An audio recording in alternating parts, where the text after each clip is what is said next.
I think I've been doing this too long. I started playing Tiger-Heli and I went, wow, this feels like a Micronics game. It's probably not healthy when you can identify the slow as molasses and heavy flickering. I should probably play something good to cleanse my palate. Tiger-Heli started out as an arcade game. It's mostly notable as an early work from shooter masters Toaplan. Though, to be honest, I don't really care for the arcade game. My local retro arcade is pretty sparse on shoot-em-ups, and even with thin pickings, I don't like going to this one. As a shoot-em-up, it's pretty straightforward. You just fly up slowly and blast the really slow enemies that come out. It's almost entirely ground targets, too. There's no bosses, unless you count these big tanks that show up from time to time, and there isn't any kind of story. I have to assume you're the bad guy since you attack a lot of civilian targets.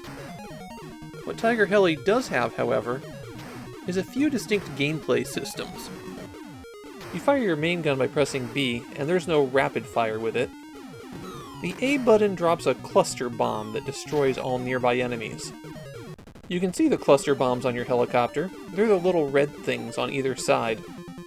If a bullet strikes you in the side and you have a bomb there, it gets knocked off. So they can be used to attack or defend. These crosses rotate through 3 colors: red, gray, and green. The gray and red ones summon out a tiny helicopter that will fly alongside you. Gray ones shoot straight ahead, while red ones shoot to the side. I generally found that I liked having 1 gray and 1 red. That gave me a little bit of flexibility in how I was attacking. Something special to note about the red helicopter: your bullets don't move with the screen scrolling, so you'll actually hit a target a little bit ahead of where you were aiming. It's actually kind of helpful for avoiding some enemy attacks. The first helicopter you pick up always mounts to your left side, and naturally if the little helicopters get hit, they go down. If you shoot the green cross, that makes a bomb pickup appear. At the end of every stage, you get 5,000 bonus points for each mini helicopter and bomb that you still have.